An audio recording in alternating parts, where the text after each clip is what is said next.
Hello and welcome to my video as part of the Train Sim World UK Drains and Routes Facebook group. My name's Paul, I'm the admin of the Facebook group. Today, this video, I am going to spawn into Haywards Heath, as I've just done there. I am recording this commentary in retrospect, so this isn't being recorded, the video is recorded live. I'm recording this after the event, just to let you know. I've also got a cold, so apologies if I sound a little bit bunged up. So today I wanted to just have a little run on it. I like this route in general anyway, the London Commuter, the Brighton Main Line, but there is a good amount of trains that you can play with, and lots of little other trainy things you can do. And I'm just going to demonstrate one of those today in service that I like doing. So I'm not sure if anyone's come across this yet, but there is services you can do where you can couple and uncouple trains. In general, you can actually join those trains. So, for instance, there will be a train arriving in to Haywards Heath. It's just arriving in now. That train you can drive in. That train comes in under AI because it comes from Eastbourne. Another train arrives in behind that. You can drive from Preston Park. So what happens then is you drive from Preston Park, it terminates at Haywards Heath. You can then have the option to, having completed the service, you can then carry on by coupling it up to the back of this train, then go to the front of this train and then drive this back up to London Victoria. What I've decided to do instead, just to kind of cut that bit out, is I've spawned into Haywards Heath.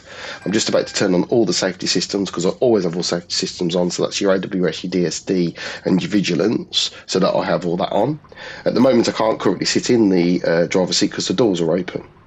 Once those doors have locked, I'll be able to take over the control of the train. But the train won't be going anywhere anyway because it has to wait for the other 4 coaches to arrive in from Littlehampton. So Preston Park easily controlled. So I drive with no hood as best as I can. I drive with as many of the safety systems as I can, try and make that as realistic as possible. The cab is already half set up, so I'm just going to turn it off at the moment, just to kind of just to make sure it doesn't just drive off, basically, which it shouldn't do. So I'll shut that door. Train's all locked up. Train's not due to 11:14, so we've got a bit of time to wait for the other half of the train to arrive. Now, it's quite interesting. I've been to Haywards Heath, and I've actually been on one of these trains that's done this. So it is quite interesting to see it in a simulation format when I've actually seen it in real life as well. So hopefully, in the next few minutes, we should see the arrival coming in. It's just a train arriving there on the down. This is Train Sim World 3, by the way, just in case you're wondering which version I'm playing, and it's on the PlayStation 5.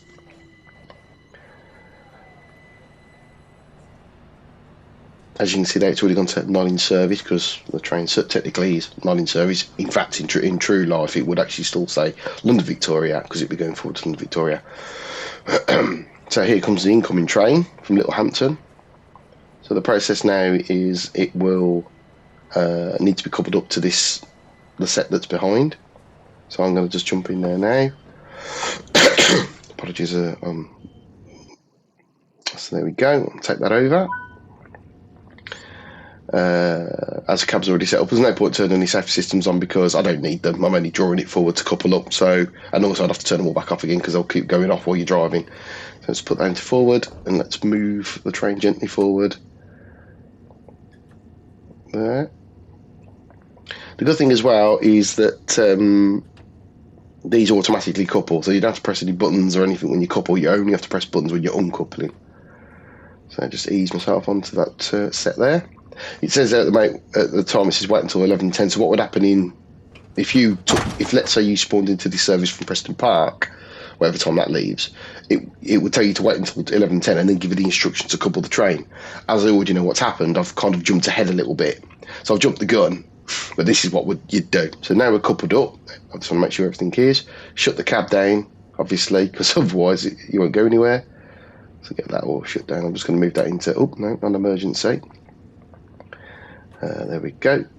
And then, yeah, slip the master key off. And as far as I'm concerned, I'll turn the lights off as well. And then this cab has been shut down, and we can now go to the front of the train and get ourselves in position.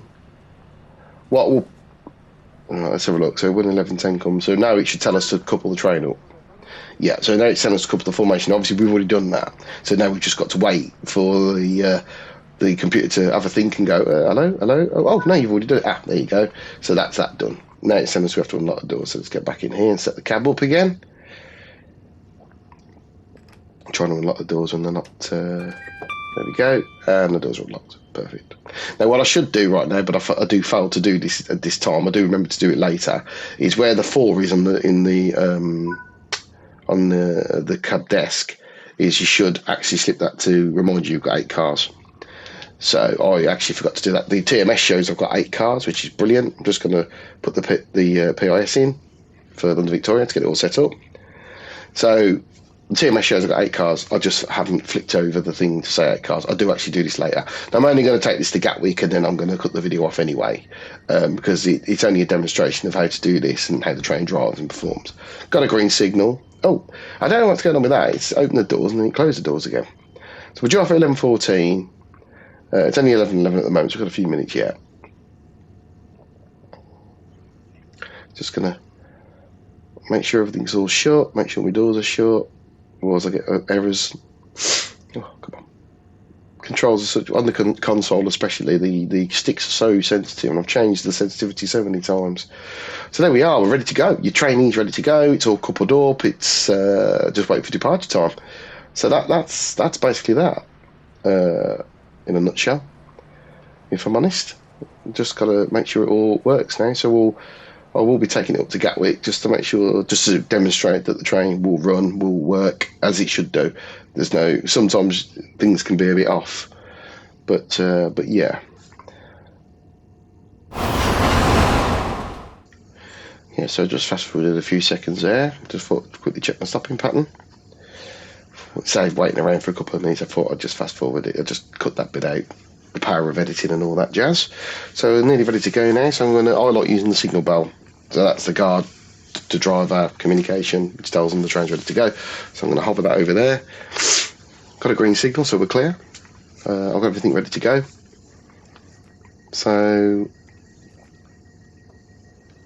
just waiting for the timer to count down. Here we are. Let's go.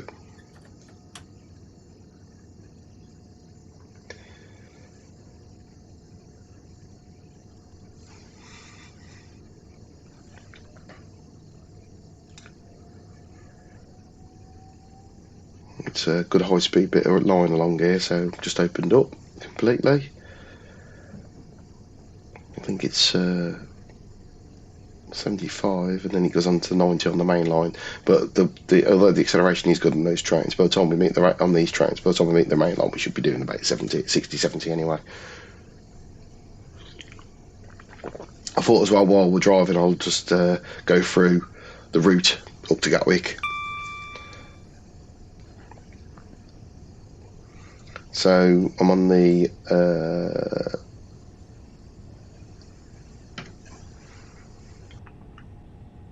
so we are approaching we should be going on to the Upfast shortly at Copyhold Junction. That's the name of the junction there. The line that goes down to Ardingly goes off on the right hand side, and since the latest update, you can now have services, freight services coming in and out of Ardingly if you've got the Class 66 as part of your add-on library. So it's 90 miles an hour across the main line. This is the up main, which up towards London. So we'll gradually speed up to 90 along here. We'll be shortly passing over the famous Great Ooze Viaduct, very picturesque part of the route.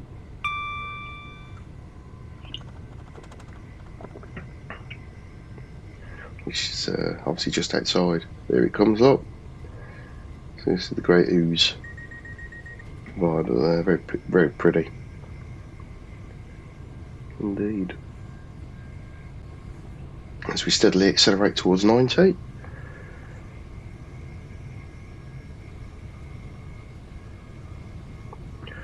The next major milestone coming up is Balcombe Station, so that's Balcombe, B-A-L-C-O-M-B-E. Not many of the trains on this service actually stop there, to be honest, but it's there nevertheless. So we're just on the outskirts of Balcombe at the moment. You might also notice the more observant of you may also notice signals on the other line as well. All the lines are bi-directional. So you can run trains in both directions on both ways, but obviously a lot of that is for emergency reasons for the most part, or if engineering works or anything where one of the lines has to be shut. It's a very clever way of being able to keep the trains running. It's very good. Just creeping around the corner now as we approach Balcombe Station. Steadily approaching 90 miles an hour, which is lovely. So it's got to 90 relatively quick there from Haywards Heath now, so it's quite capable, even as an 8 car, very capable. There's Balcombe.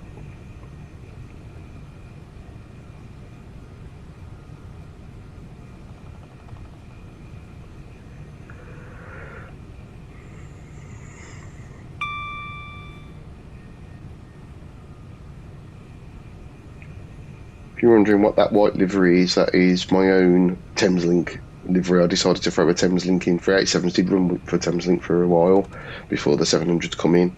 I just thought I'd add my own Thameslink livery, and it is available on the Creative Club content page if you want to go and find it.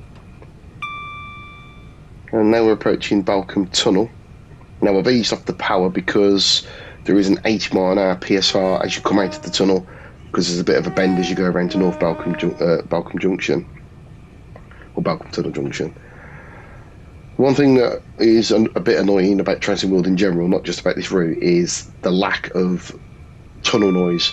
So when you're going in the tunnel, when you're going through the tunnel, when you're coming out the tunnel, there's no real, like a whoomph, which you get when you go in the tunnel. There's no extra noise or wind noise that you get when you're in a tunnel at all. A bit disappointing, but hey ho. Noise can be a problem on this route. So there's the 80 PSR board there, and I'm doing 80. It's only short as it comes around the corner to this junction here, which I think is Balcombe Junction. And then it's back to 90 again, so I'll gradually start opening up. Get the train back up to speed. And there's the 90 PSR board there. It's quite a fast junction as well. If you drive the freight trains, these junctions are 70 mile an hour, which is great, you know. And there is an ECS move as well you do with a 313, which takes you over there as well, and that's cool. Gradually speeding back up to 90 as we start approaching Crawley New Yard. Not Crawley New Yard, that's the other side of Three Bridges. Three Bridges depot itself.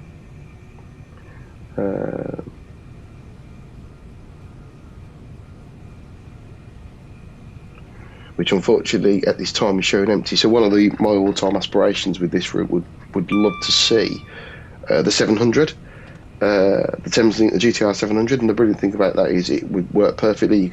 They automatically bring it into the route. You could put train service on it because they come from the London Bridge direction. They also come from the Tulse Hill direction, Streatham direction. So they could run the majority of this route, and also you'd be able to put the 700s, because they're based here, in the sheds and have empty slots come off Three Bridges as well.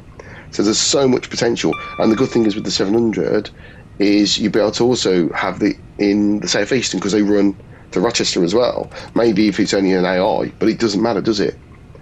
So that's Three Bridges depot out the way, and we're now approaching Three Bridges station. Again, not many trains on this timetable stop in the fast platforms, but you get the Southamptons that stop, that you get off on the slows. So that's Three Bridges out the way anyway. Three Bridges North Junction. So the next stop is Gatwick Airport, which is where we do stop, and I will be leaving yet.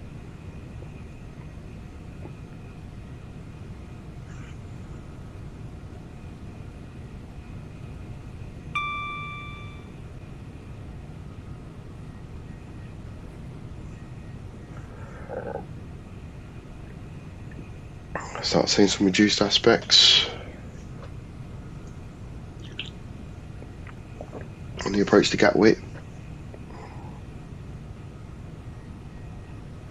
Still shoving along nicely at 90 miles an hour. Here we go.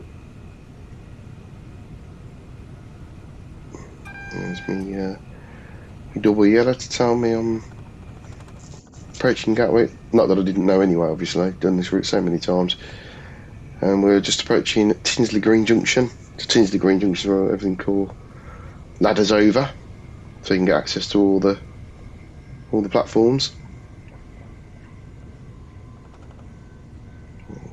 Steadily brake arriving into Gatwick. There's no rush. These trains have got quite a lot of time built in. And there's my single yellow there, which is the signal which would protect Gatwick. So I'll just put a bit of brake on there, just doing 60. I know I can get away with approaching the platform at about 50 odd mile an hour and still come to a stand at the end of the platform with a 12 car, because I've done it before. I know it's only an 8 car. So 45, I'll just keep it steady at 45. That's more than enough. That's more than...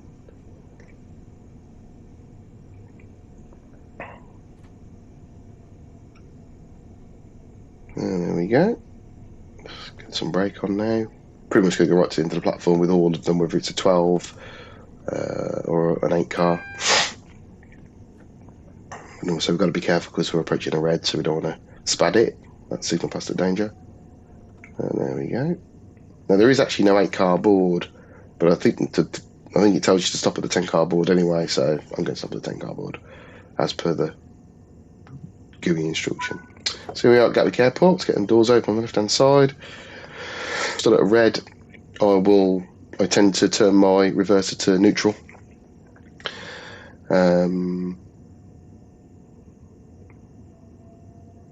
And I will also, sometimes I might put my DRA on, the DRA driver reminder appliance, put that on. That will stop me from being able to apply any power. So it's a good double one. So I'm on neutral there, as you can see. And then if I slip my DRA on as well, like that, I am double protected. There is no way. I mean, I know. So you're triple protected because the doors are open, so that's the interlock. I'm in neutral, so I shouldn't be able to apply any power. And thanks for watching.